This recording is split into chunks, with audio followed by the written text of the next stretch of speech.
I was getting ready to do a recap of Alfred Hitchcock's Rebecca, but I realized that there's a couple things that I need to say that probably won't fit in that video. So I'm going to do this video now, and then there'll be a separate recap of Rebecca that I'll put out tomorrow. Remember a few videos ago where we talked about the motion picture production code? Well, this movie came out in 1940 and is the perfect example of the motion picture production code at work, specifically under Joseph Breen.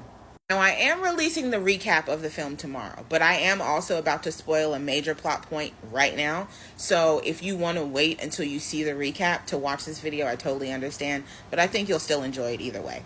Okay. Now, it's no spoiler that Rebecca's not alive, but in the film, we find out that during an argument with Max, she trips, falls, hits her head, and passes away at that time. And because he doesn't want to be blamed for it, he ends up hiding her body. In the book Rebecca, which is the source material for this film, Max does shoot and kill Rebecca. And we find out later that it is sort of by design. But because of the code, there is no way in 1940 in a film that a man could shoot and kill his wife and later on go on to have a happily ever after.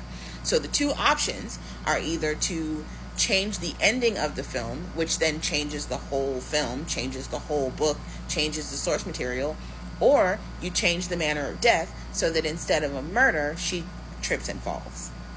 Conversely, Rebecca has committed adultery, but because she's dead, it's okay. That's her justice. She died. However, it is interesting to note that a familial relationship, specifically cousin to cousin, is in this film, and surprisingly, that is okay. But we will move on. Secondly, I know Mrs. Danvers is supposed to be kind of creepy, but I'm very oddly attracted to her. And I also generally think she's a little bit gay. Mostly for Rebecca, but also a little bit just in general. Now, Mrs. Danvers had taken care of Rebecca since she was a young girl and watched Rebecca grow up and came to Mandalay with Rebecca. She embroidered this specific case for her and keeps this piece of lingerie inside of it. And when she talks about how sheer it is, it's almost as if she's picturing how sheer it was on Rebecca's body. And we know that Rebecca was not shy or demure, so I'm sure she walked around with sheer things or less than sheer on in front of Danny. And honestly, the studio thought so too. Because when Joseph Breen read the first cut of the screenplay, he said Danny seemed a little gay. So they didn't change anything. They basically just said, we will play it as straight as possible. And honestly, they didn't do anything that made her seem gay. It's just that we know she a little gay. But it's okay. Now I got to talk about my two favorite things about this movie. I am obsessed with the fact that this girl does not have a name in this movie. They call her Madam, Mrs., Dear. Somebody refers to her as Cinderella. And the credits even refer to her as the second Mrs. De Winters. But Rebecca is such a looming figure, such a staple, such an obsession for so many people. That once this girl enters a story that Rebecca is even remotely involved in, she does not have a name. Now, in the source material, she is narrating, and most narrators typically wouldn't have a reason to say their own name. But they really could have given her a name, and I think it was an amazing idea not to. My other favorite thing about this movie is this scene, this specific scene right here. So basically they go for a ride and she's like, I need to know why you are hanging out with me. I know you are being nice to me, but I need to know the reason for your charity, specifically with me.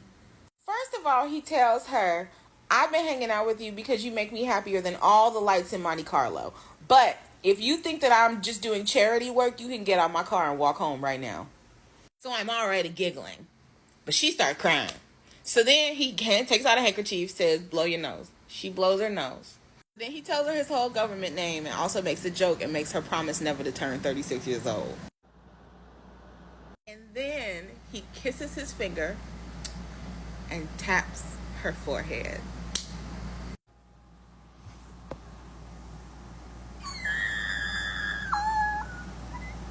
I don't care if it was 1940. My head would have been disappearing underneath that steering wheel, babe. It's a done deal. It's a done deal.